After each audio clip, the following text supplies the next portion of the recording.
Thank you. And thank you for coming out on this hot Friday noon, no less. So, urban sustainability. I thought I'd come down here because I really don't want this to be as much of a lecture, but more of a conversation. So if you have questions cropping up, comments cropping up as I'm speaking, please do raise your hand and interrupt me, because, you know, I've been in this business of teaching for a very long time, so once I get going, I am going, okay? So please do stop me. Urban sustainability. So let me start with defining sustainability. Any thoughts what sustainability is all about? Anybody remember as far back as the Brundtland Report? No. Most of you are way too young. So, sustainability, you put your hand up. The ability to keep something going and going for a long time. And ultimately, it's the ability to keep going our global system where we humans live, but we share this planet, of course, with a lot of other species that are non-human. But we humans have a particularly significant number of different needs, okay? We are fairly needy species when it comes to shelter, care for our young, care for our old, food, clothing, and so forth. So we draw on a lot of planetary resources, and we also generate a whole host of waste and emissions as we go about producing shelter and clothing and food and so forth, the kinds of things we need. And of course, we've gotten pretty elaborate. If you look around, it's not just basic shelter, clothing, and food anymore, right? Elaborate structures, transportation systems, and so forth for these creature comforts that we all like. So that draws tremendously on the planet's resources. And that poses a whole host of issues, not just for other species, but also for future generations of human beings. And so one of the definitions of sustainability is really for us to use the planetary resources in such a way that we have a good quality of life now without impeding the quality of life of future generations. Now, that's a fairly tall order, if you think about it, because we keep drawing resources, and some of them are not replenishable. They're non-renewable.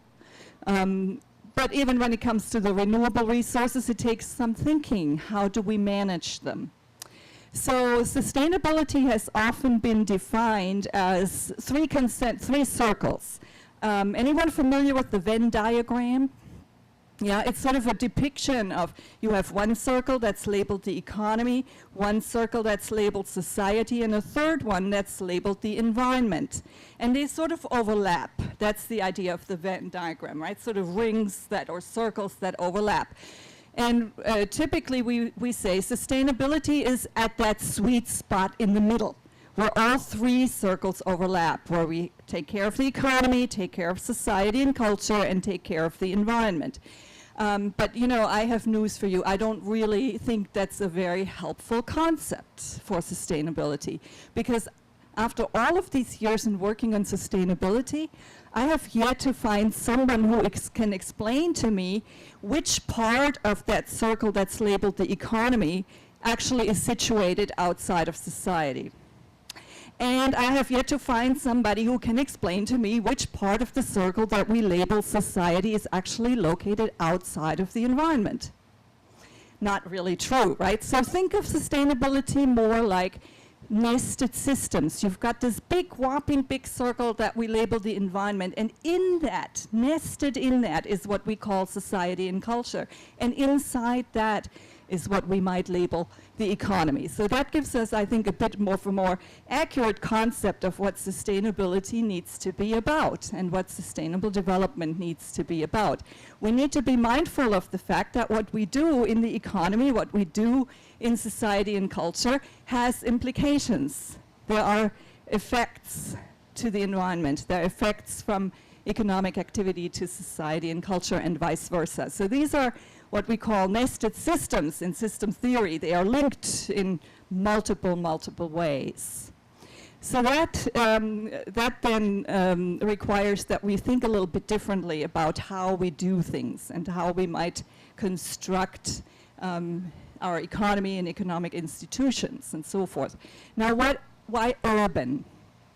Well, the University of the District of Columbia is clearly an urban university, and even though we are a land-grant university, sometimes people are quite surprised by that, because when you hear land-grant, you think Nebraska, Kansas, Illinois, Indiana, you know, wide open spaces with farmland and corn growing and so forth. Well, that's clearly not the case here in the district. We're an urban land-grant university. And I would say to you, I would submit to you that this is actually a very, very important focus, because about 3 years ago or so, we crossed the threshold where, in terms of the population of the planet, we now have more than 50% of all people on this planet living in urban areas. And in fact, in the United States, we crossed that 50% threshold a long time ago, in the 1920s. So before that, we had actually more people living in rural spaces than in urban, but we've long reversed that trend. And many, many people now, not just in the US, but globally, many more people live now in urban spaces than do in rural communities. And that raises a whole host of questions about how do we manage these resources when we have these densely populated spaces where so many people live in very close proximity. What does that mean for how we manage our resources like water? How do we produce energy? What about what we call this infrastructure, you know, of systems that make water and energy resources available to us and that take care of our waste? And what about food? You know, can we grow food in the urban settings, and what does it mean? Where do we do it? How do we do it? As you can imagine, as more and more people live in dense urban spaces, there are lots of issues about how do we transport food to them.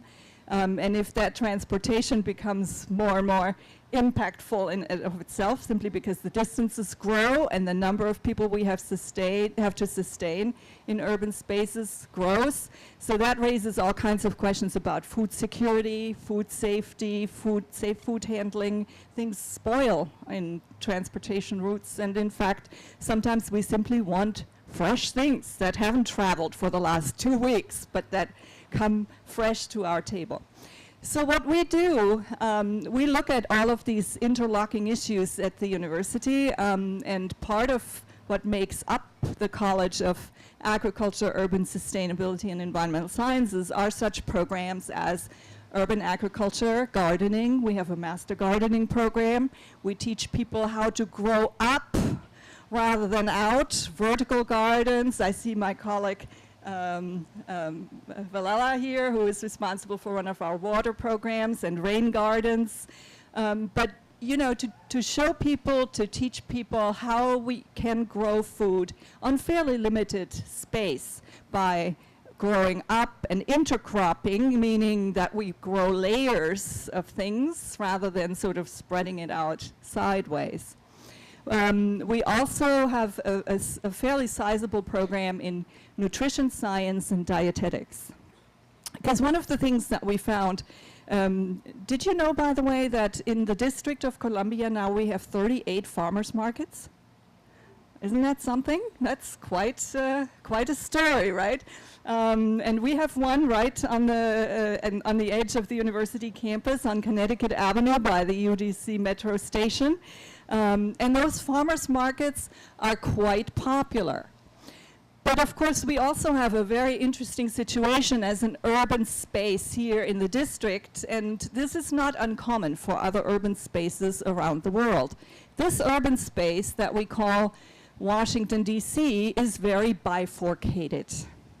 That means the population characteristics here don't follow your usual nice-shaped bell curve, but they look more like a hue, meaning we have quite a number of people who have fairly high household incomes. In fact, if you go to the Office of Labor and Statistics data, they will tell you that we have actually, I think, the highest per capita income now in the United States, and we have a good bit of job security because a lot of people here work in government jobs.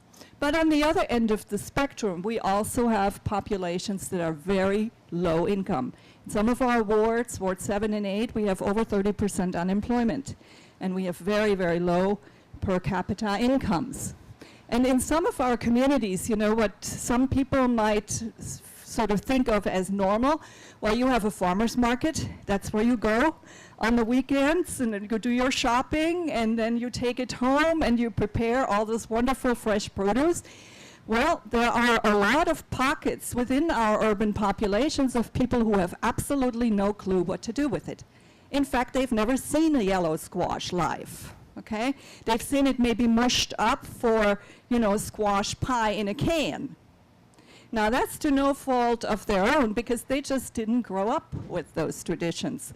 And often what breakfast meant was Pop-Tarts, and what dinner meant was takeout. And so that's why we have a very sizable diet and dietetics and nutrition science program, because we actually show people what to do with that fresh produce that we bring to the farmers markets. We also use both the farmers markets and the nutrition demonstration as a basis for teaching about entrepreneurship. How do you run a business? How do you make sure that you have a steady supply that you can bring to market? How do you market it? How do you let people know what you have? And when it comes to food preparation, you know, we here in the district have a very, very diverse, we're a very diverse community. We have people from many, many different parts of the world. And so when it comes to our gardening program, one of the most popular programs is our ethnic crops program, because we get people from various African countries and Latin American countries and Asian countries who say, you know, what we'd really like to grow is garden eggs. Garden eggs are hugely popular with the Africans. Garden eggs are little eggplants. The largest ones are white and they really look like an egg. The smallest ones are tiny little green things that almost look like a pea. But they all belong to the eggplant family, and we don't know them commonly here. But when it comes to, you know, do you have some seeds for us or some seedlings in the spring? That's huge demand. Needless to say, peppers. All kinds of varieties. Some of the variety, when I just look at them, my eyes water, but I'm from Europe. So we have different food traditions, and people like to share their different food traditions. And so we use the food processing to teach food safety, safe food handling as you cook your salsas, make your pickles, your special relishes. And we also teach classes about financial management, marketing, and so forth. So we use those as opportunities to not only teach about nutrition and safe food handling, but also about entrepreneurship. And in fact, our nutrition and cooking demonstrations are hugely popular. We have 2 chefs on our staff who are absolute genius in carving things out of radishes and cucumbers and you name it, and they can take a wide variety of produce and make it taste good to those different ethnic communities. Make it taste so it has a familiar taste to it, and they enjoy eating it. So last year alone, we did nutrition, dietetics, and food demonstration programs for about 150,000 participants here in the District of Columbia. So these are very popular programs. We often work with the faith communities because in some of our wards, you know, we find those are communities that give us access to populations that we would not otherwise be able to have an opportunity to communicate with. And so often these churches then make their basement kitchens available to us for our food demonstrations and classes on food safety. So then there is water. And there is a lot that could be said about water and the importance of water in an urban setting. I would hope that if you're not local, that you use this opportunity to take the Red Line up to the Van Ness metro station and take a look at the plaza in the center of our campus. And if you're local, you really got to go there, okay? Because I think you would not recognize the campus. The campus is it's not exactly one of our architecturally prize-winning locales here in DC. Okay, it was built in the 1970s when we built everything out of cement, and it sort of looks like a prison yard, you know. And there used to be blacktop in the center of these cement buildings. But if you go there now, you'll say there's no more blacktop. We tore that up, and it is now covered with porous pavers. So not only are there cracks between the pavers that allow water to penetrate through, but the pavers themselves are porous as well. And in fact, the thing is not a plaza at all. But the thing is actually one of the largest green roof structures in the country and maybe in the world, because it's a roof over a parking garage. And so underneath those pavers, there is a catchment area, and there are all kinds of pipes that run into large cisterns. And so we use that water to irrigate the green space around the plaza. And then, of course, we can release the water also at a measured pace, because if you've ever been up here, or in many neighborhoods here in DC, after a big rainstorm, you know, I live up on Nebraska Avenue. I can go into my alley behind the house after a big rainstorm, and I'm almost knee-deep in water, because the sewers simply, the stormwater sewers can simply not absorb all the water. This is a huge management problem in urban spaces, because DC is not unique. DC was built at some point for about 300,000 people. That's the capacity of the greywater system, the drainage system in this urban space. Well, now we've got about 650,000 living here, and on a daily basis, if you count all the visitors and commuters that come into the city every day, it's more about 1.2 million. And so we're expecting a 300,000 people drainage water system to absorb all the water affluent from 1.2 million people. That's not going to work very well. And so, you know, not surprisingly, we have all these overflowing sewers when we have big rainstorms.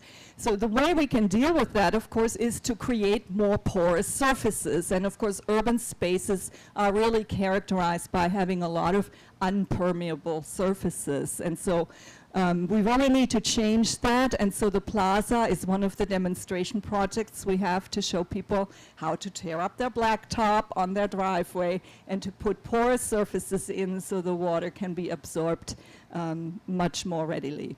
So we do have a master's program in that area too, both in nutrition and dietetics. We have a master's program, but also in water resources management, a professional master's, but also an undergraduate degree. And then, of course, we have various options in the environmental sciences. But we also have a department that may surprise you, but that to us makes total sense for an urban sustainability program, and that is architecture.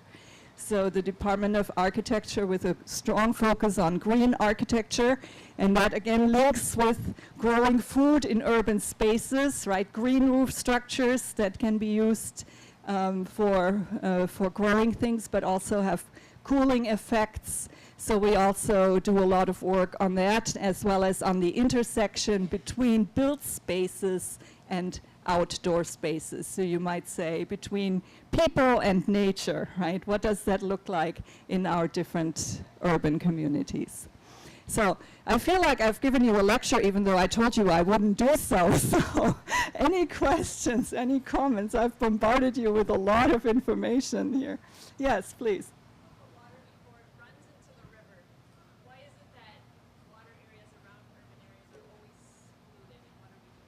Yes, why is that water pollution such an issue? Precisely because of the capacity of the storm sewers, okay? What happens when there's too much water that goes down the storm sewers, where your gray water would normally go, not your black water. The black water goes right to the facility, but what happens when we have a severe storm like this, it flows over, okay? And so when it reaches capacity, it just simply flows over. That's what water does. And anything that's in it flows with it. And it flows right into the river.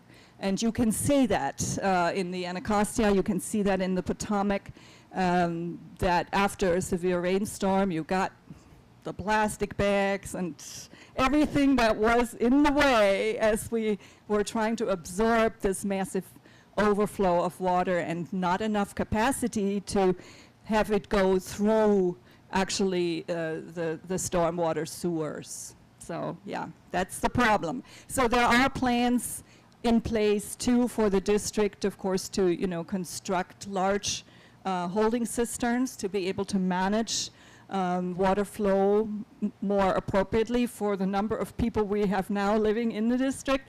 But those projects, again, particularly in an urban area, are very, very costly because, of course, space is tight.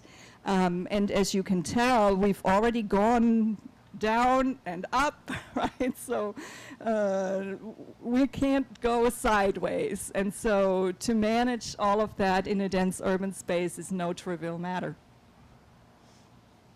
Yes? What kind of farmers market outreach do we have? We have a number of farmers market, as I said, 38 now, but we have farmers markets also in those wards that I mentioned, wards 7 and 8, and those are wards that have food deserts, as we call them, right? Very few grocery stores. And I just learned, actually, one of our staff members who lives out there in Ward 8 just told me last weekend they started instituting transportation for people. So they can actually pick them up at various places and take them to the farmers markets. But as I said, we also try to work more and more with some of the faith communities to put actually gardens in. So you have also a number of community gardens that we maintain through the master gardening programs here in the district, so that people also learn to grow for themselves. And so those are sort of two parallel strategies for making fresh produce available. And the community gardens are actually very, very interesting. Many of the community gardens here in the district you'll find are tremendously diverse, because you see the reflection of our diverse ethnic community here, but also they're very intergenerational. Some of the gardens we maintain, actually some of the community gardens we assist with, we have tabletop growing, because we get a lot of senior citizens and we also get people with different kind of disabilities, and so we make them available so they are wheelchair accessible, because we find that with a lot of our older residents here in the district, it sort of brings back memories of their youth, because of course we used to have a lot more people doing gardening and living in rural areas, and so they become sort of the, we often work with them as train the trainers, because they are actually quite knowledgeable about gardening and food growing, and it's really kind of fun to see that intergenerational as well as intercultural mix that is reflected in the community garden programs. And I think there are probably, I don't want to give you a wrong number, but it's quite a few more gardens than farmers markets. There are 38 farmers markets. There are probably more like 70 or so community gardens now in the district of various shapes and sizes. And again, that train-a-trainer model is very important to us, because we simply wouldn't be able to staff all of these things, right? So that's why education is so important, because we try and train people, we try get them up and start it, but then we also hope that they will maintain it. And we actually monitor that too, and we sometimes send a little note and say, somebody should really water here. And it's really quite interesting to see the different neighborhoods and how they take charge of their own gardens, and even people who are not necessarily part of the community garden will, post a note and say, I started weeding over here, and somebody ought to really come and check this out and make sure this garden is maintained. So it has ripple effects really throughout the community. I have a comment and a question. Yes. Comment is my sister. When you talk about working from a faith community, she works with elementary schools in California now in Montana to start gardens and teach people how to Yes. one of the astounding things is how many people, even teachers, didn't know Very true. But my question is on a slightly different topic, because I'm from California, Yes. earthquake. Yes. Okay. I wonder if your school of architecture, because I was just fascinated by the roof and the parking structure. I think that's Yes. genius. But does the school of architecture address questions such as retrofitting, or when you're doing something like this on a parking structure for an area that has earthquakes or tornadoes? Yeah. So the question was, one was a comment, namely about food, and that it's sometimes not only the children, but it's sometimes the teachers too, who don't really know where food is coming from. And you know, that reminds me, I want to add one comment. I forgot to tell you about soil. We talked about food and water, but soil is tremendously important, and particularly in an urban space, because the soil has accumulated decades of pollution, and here in the district, lead is one of the biggest issues. So not every area is safe for food growing. Some areas simply have to be used for decorative plants, because plants have this habit of taking stuff up that's been accumulated in the soil. And so I didn't want to forget that, because what we do is we have several composting projects at schools. So not only do we teach growing, but we teach about the soil and worms and worm farms and so forth. So to sort of reintroduce the children to that. And then the second question was about retrofitting. And yes, in fact, we have within our college, we have both the academic programs and what we call the land grant programs. And there's actually an institute for architectural research on the land grant side, and retrofitting buildings in a variety of ways, both for, are the roofs suitable to actually carry the weight of a green roof structure, but also how do you make spaces more accessible. Those are important areas for us in terms of the focus of the architecture program, yes. And I'm told that I'm out of time, but thank you very much for your attention. It's been a pleasure speaking to you. Thank you.